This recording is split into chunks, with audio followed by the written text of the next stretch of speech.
Le dernier pape, la prophétie de Saint Malachie et la fin des temps. Avez-vous déjà entendu parler de la prophétie qui dit que le pape François pourrait être le dernier avant la fin des temps? Depuis des siècles, une prédiction mystérieuse attribuée à Saint Malachie intrigue théologiens et chercheurs.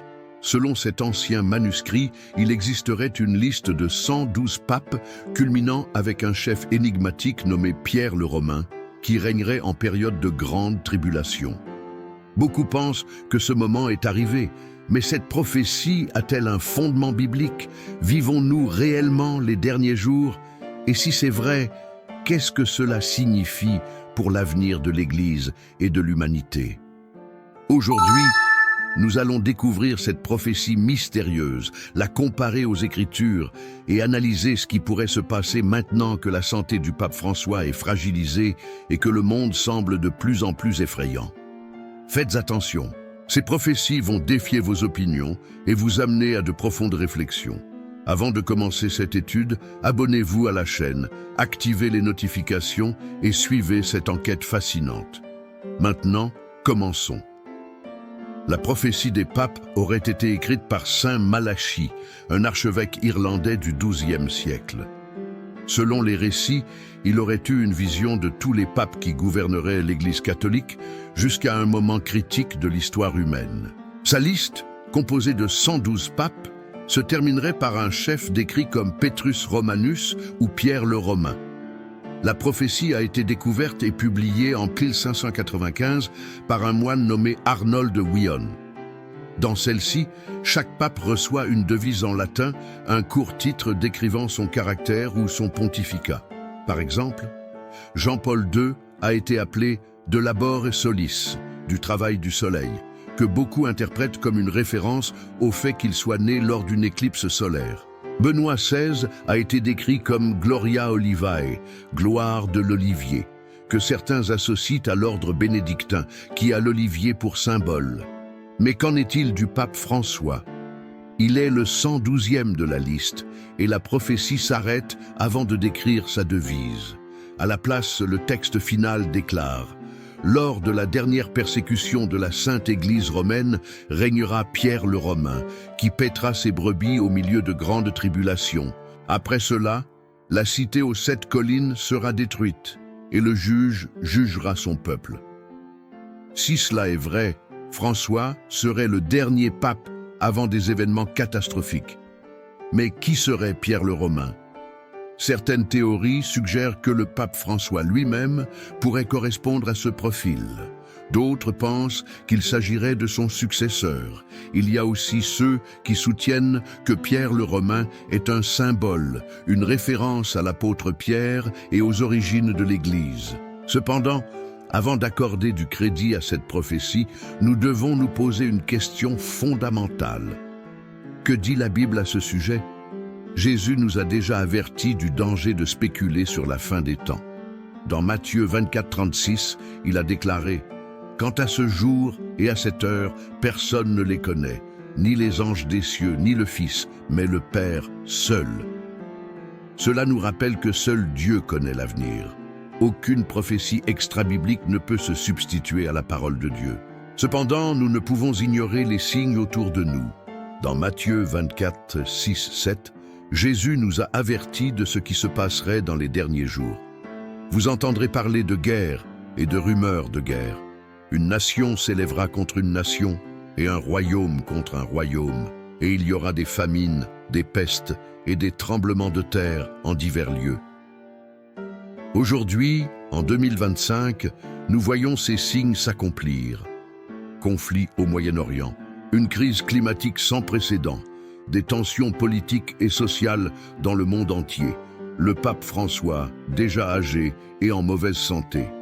Face à cela, beaucoup se demandent si le pape François est réellement le dernier de la liste, que se passera-t-il après? Pour trouver des réponses, nous devons nous tourner vers le livre de l'Apocalypse. Le chapitre 17 de l'Apocalypse parle d'une grande prostituée assise sur 7 montagnes. L'Apocalypse 17, 9 nous donne un indice important. C'est ici l'intelligence qui a de la sagesse. Les 7 têtes sont 7 montagnes sur lesquelles la femme est assise. La plupart des chercheurs s'accordent à dire que cela fait référence à Rome, la ville aux 7 collines, où se trouve le Vatican. De plus, au verset 18, cette femme est appelée la grande cité qui règne sur les rois de la terre. Pour beaucoup, cela fait allusion à l'influence mondiale de l'Église catholique. Si la prophétie de saint Malachie est réellement liée à l'Apocalypse, cela pourrait signifier que la destruction de Rome marquera le début du jugement divin. Mais il y a un détail important. Nous devons nous méfier des fausses prophéties. Dans Matthieu 24, 24, Jésus nous a avertis, car il s'élèvera de faux Christ et de faux prophètes.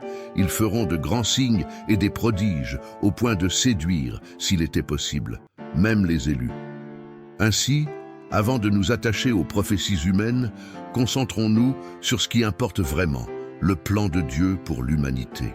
Dans la première partie de cette enquête, nous avons exploré la mystérieuse prophétie de saint Malachie et la possibilité que le pape François soit le dernier de la liste.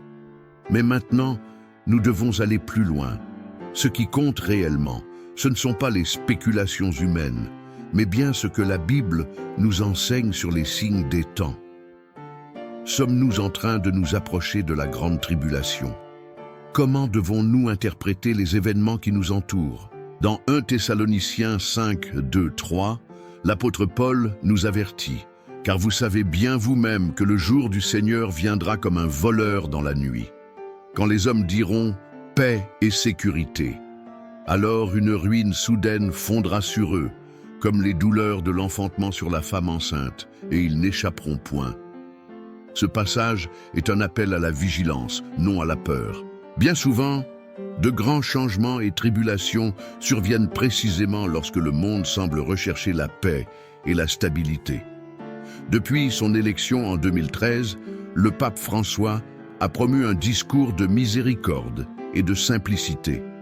Mais il a également fait face à d'innombrables critiques. Pour certains, il est un réformateur qui tente de moderniser l'Église. Pour d'autres, il représente un éloignement de la tradition, une faiblesse qui pourrait conduire à la décadence de l'institution. Mais si nous regardions cela sous une perspective prophétique, la Bible nous donne-t-elle des indices sur les chefs religieux des derniers jours? Dans le livre de l'Apocalypse, il y a un passage intrigant sur une figure religieuse qui trompe beaucoup de gens.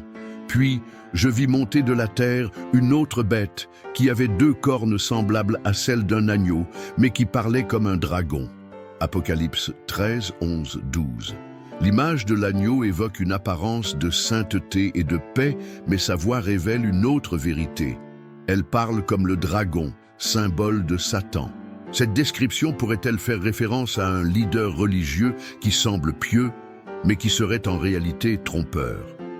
Nous ne pouvons pas affirmer que le pape François correspond à cette prophétie. Cependant, la Bible nous enseigne à discerner les temps et les signes. En fin de compte, notre attention doit être tournée vers Christ. Dans Jean 16, 33, Jésus nous encourage. « Dans le monde, vous aurez des tribulations, mais prenez courage, j'ai vaincu le monde. » Ce qui importe réellement, ce n'est pas qui occupe le trône de pierre, mais qui occupe le trône du ciel. Tout au long de l'histoire, beaucoup ont cru vivre les derniers jours, mais Jésus lui-même nous annonce que certains signes viendraient avant la fin. Dans Matthieu 24, 8, il déclare « Tout cela ne sera que le commencement des douleurs. » Il faisait référence aux guerres, aux famines, aux tremblements de terre et aux pestes. Des signes qui ont toujours existé dans l'humanité, mais qui aujourd'hui semblent s'intensifier. Guerres et rumeurs de guerre, les conflits armés continuent de se propager, du Moyen-Orient à l'Europe. Crise humanitaire, des millions de personnes font face à la faim, à la pauvreté et à la persécution. Catastrophes naturelles, séismes, tsunamis et ouragans sont plus fréquents et plus dévastateurs. Tout cela confirme que le monde devient de plus en plus inquiétant. Mais cela signifie-t-il que la fin est proche? Dans le livre de l'Apocalypse 6, nous trouvons l'ouverture des sceaux qui révèlent les 4 cavaliers. Le cavalier blanc représente la conquête et la tromperie. Le cavalier rouge symbolise les guerres et la violence. Le cavalier noir apporte la famine et la crise économique. Le cavalier jaune représente la mort et les pestes. Face à la famine, aux maladies et aux conflits mondiaux, beaucoup se demandent, voyons-nous ces cavaliers à l'œuvre? Peut-être oui, peut-être non. Mais une chose est certaine, la Bible nous donne un appel clair à être prêt. Un autre aspect intrigant de la prophétie biblique se trouve dans Apocalypse 18, 4, où Dieu lance un appel solennel. « Sortez du milieu d'elle, mon peuple, afin que vous ne participiez point à ses péchés et que vous n'ayez point part à ses fléaux. » De nombreuses études associent Babylone décrite dans l'Apocalypse à Rome, le siège de l'Église catholique. C'est ce qui explique pourquoi tant de personnes considèrent le pape François comme un élément central des événements de la fin des temps. Mais nous devons nous rappeler, le véritable ennemi n'est pas une institution, mais la corruption spirituelle. Paul décrit l'Église comme une épouse pure, préparée pour Christ, pour la faire paraître devant lui, cette Église glorieuse, sans tache, ni ride, ni rien de semblable, mais sainte et irréprochable. Éphésiens 5, 27. La véritable question n'est pas de savoir si le pape est le dernier de la liste, mais si l'Église est prête à rencontrer son Seigneur. Dans 2 Thessaloniciens 2, 3, Paul nous avertit que personne ne vous séduise d'aucune manière, car il faut que l'apostasie soit arrivée auparavant et qu'on ait vu paraître l'homme du péché, le fils de la perdition. L'apostasie signifie l'abandon de la foi. Voyons-nous cela se produire. Les recherches montrent que le christianisme recule dans plusieurs parties du monde, tandis que d'autres croyances progressent rapidement. Le sécularisme avance et les valeurs bibliques sont de plus en plus rejetées. Serait-ce un signe de l'arrivée de l'Antéchrist? Dans Apocalypse 13, 16, 17, il est mentionné une marque qui sera imposée à tous. Et elle fit que tous, petits et grands, riches et pauvres, libres et esclaves, reçussent une marque sur leur main droite ou sur leur front, et que personne ne put acheter ni vendre sans avoir la marque, le nom de la bête ou le nombre de son nom. Beaucoup spéculent que cela fait référence aux technologies modernes, comme les puces électroniques et les systèmes de contrôle financier. Mais la Bible ne précise pas exactement ce que sera cette marque. Ce que nous savons, c'est qu'avant la fin, un grand mensonge émergera pour séduire les nations. Le pape François ne semble pas être cette figure, mais son successeur ouvrira-t-il la voie à cela? Nous arrivons au moment crucial de cette enquête. Nous avons exploré la prophétie de Saint Malachie et analysé les signes bibliques concernant les derniers temps. Mais maintenant, approfondissons la question centrale. Que nous enseigne réellement la Bible sur le présent et l'avenir? Le pape François est-il un signe prophétique ou simplement un autre dirigeant dans le cours de l'histoire? Le monde traverse en 2025 une période de grande incertitude. Le pape François fait face aux défis de l'âge et à sa santé fragilisée. Pendant ce temps, les nations oscillent entre l'espoir et le chaos. Mais par-dessus tout, les Écritures nous appellent à regarder vers quelque chose de plus grand. Hébreux 12, 2 nous exhorte. Fixant les regards sur Jésus, le chef et le consommateur de la foi, qui en vue de la joie qui lui était réservée, a enduré la croix, méprisé l'ignominie, et s'est assis à la droite du trône de Dieu. La prophétie de Malachie peut être vraie ou non, mais la vérité absolue réside en Christ, et non dans des listes de papes ou des spéculations humaines. Cependant, nous devons réfléchir. Que signifie Pierre le Romain et la destruction de la cité aux 7 collines? Si François n'est pas ce Pierre, qui sera son successeur? Ou bien cette prophétie est-elle simplement un symbole de la fin d'une ère? La Bible nous donne la liberté d'interpréter les prophéties, mais toujours avec prudence. Dans Deutéronome 29, 29, nous trouvons une grande vérité. Les choses cachées appartiennent à l'Éternel, notre Dieu.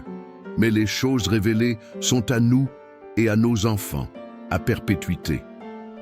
Notre rôle n'est pas de prédire l'avenir, mais de vivre dans la foi et l'obéissance. Bien que nous ne connaissions pas la date de la fin, la situation actuelle nous amène à nous interroger si nous sommes dans la dernière ligne droite. La moralité s'effondre. Le monde s'éloigne de plus en plus de Dieu. et cela a déjà été prophétisé. 2 Timothée 3, 1, 4 nous avertit. Sache que, dans les derniers jours, il y aura des temps difficiles, car les hommes seront égoïstes, amis de l'argent, fanfarons, hautains, blasphémateurs, rebelles à leurs parents, ingrats, irréligieux, insensibles, déloyaux, calomniateurs, intempérants, cruels, ennemis des gens de bien. Pensez à ce que nous voyons aujourd'hui, les réseaux sociaux remplis de haine, des divisions politiques et religieuses toujours plus grandes, l'égoïsme et le plaisir avant tout. Cela ne peut pas être attribué à François, mais cela reflète exactement le tableau que la Bible décrit pour les derniers jours. Et qu'en est-il de l'Église? Dans Apocalypse 3,16, Jésus réprimande l'Église de Laodicée. « Parce que tu es tiède, et que tu n'es ni froid ni bouillant, je te vomirai de ma bouche. » Beaucoup disent que l'Église actuelle est exactement cela, tiède, sans ferveur ni engagement réel envers la vérité. Le pape François tente de raviver la flamme de la compassion et de la justice sociale, mais il fait face à une forte résistance. S'il est vraiment le dernier pape, peut-être que sa mission est de préparer les fidèles à ce qui vient. 1 Pierre 4, 7 nous avertit. « La fin de toutes choses est proche. Soyez donc sages et sobres pour vaquer à la prière. » Être vigilant signifie considérer les temps et nous fortifier spirituellement. Si la prophétie de Saint Malachie est correcte, que se passera-t-il après le pape François? Apocalypse 18, 8, 10 décrit un événement dramatique. C'est pourquoi, en un seul jour, ces fléaux arriveront, mort, deuil et famine, et elle sera consumée par le feu, car il est puissant, le Seigneur Dieu qui l'a jugé. Et les rois de la terre, qui se sont livrés avec elle à l'impudicité et aux délices, pleureront et se lamenteront sur elle en voyant la fumée de son embrasement. Devons-nous comprendre cela littéralement ou symboliquement? Rome peut-elle être détruite physiquement? Oui. Ou cela représente-t-il la chute d'un système corrompu? C'est aussi possible. Ce qui importe, ce n'est pas l'événement en lui-même, mais le jugement de Dieu sur le monde. Alors que certains spéculent sur l'avenir, la vie du pape François nous enseigne quelque chose de précieux. Il a vécu avec simplicité, rejetant les luxes de la papauté et promouvant la justice sociale. Dans Matthieu 25, 40, Jésus nous enseigne. « Je vous le dis en vérité, toutes les fois que vous avez fait ces choses à l'un de ces plus petits de mes frères, c'est à moi que vous les avez faites. » Si François est le dernier, il laissera un héritage de compassion. Mais la Bible nous rappelle que notre salut ne vient pas des dirigeants humains.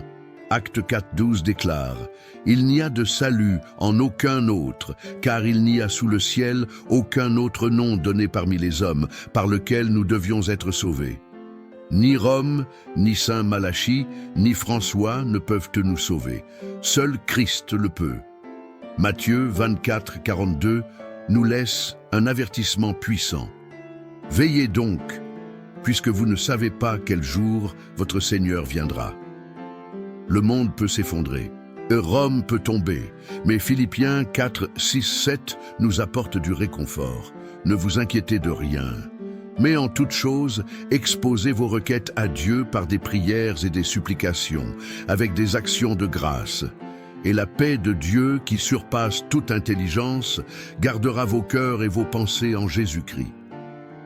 Si la prophétie de Malachie est vraie, cela nous appelle à être spirituellement prêts. Si elle est fausse, nous restons sur la même vérité. Christ est notre destination finale. Apocalypse 22, 12, 13 nous donne la promesse ultime. « Voici, je viens bientôt, et ma rétribution est avec moi, pour rendre à chacun selon son œuvre. Je suis l'alpha et l'oméga, le premier et le dernier, le commencement et la fin. » François peut être un signe, mais Christ est la véritable destination de l'humanité. 2025 est une année pleine de questions, mais la Bible nous invite à la confiance. Psaume 46, 1 nous rappelle « Dieu est pour nous un refuge et un appui, un secours qui ne manque jamais dans la détresse. » D'un autre côté, et si Malachie s'était trompé? De nombreux historiens pensent que sa prophétie a été forgée au XVIe siècle. Cependant, elle nous pousse à réfléchir aux signes qui nous entourent. Luc 12, 56 nous met au défi. Hypocrite, vous savez discerner l'aspect de la terre et du ciel. Comment ne discernez-vous pas ce temps-ci? Nous voyons des guerres, de l'apostasie et des catastrophes naturelles. Que ferons-nous de cela? Jacques 5,8 nous encourage. Vous aussi, soyez patients, affermissez vos cœurs, car l'avènement du Seigneur est proche. Si François quitte le pontificat, ce qui viendra après reste un mystère. Mais une chose est certaine, Christ revient. Si ce contenu vous a fait réfléchir, laissez un like, partagez et abonnez-vous à la chaîne. Continuons ensemble à chercher la vérité dans la parole de Dieu. Qu'en pensez-vous? Le pape François est-il le dernier? Laissez votre commentaire. Que Dieu vous bénisse et à la prochaine vidéo.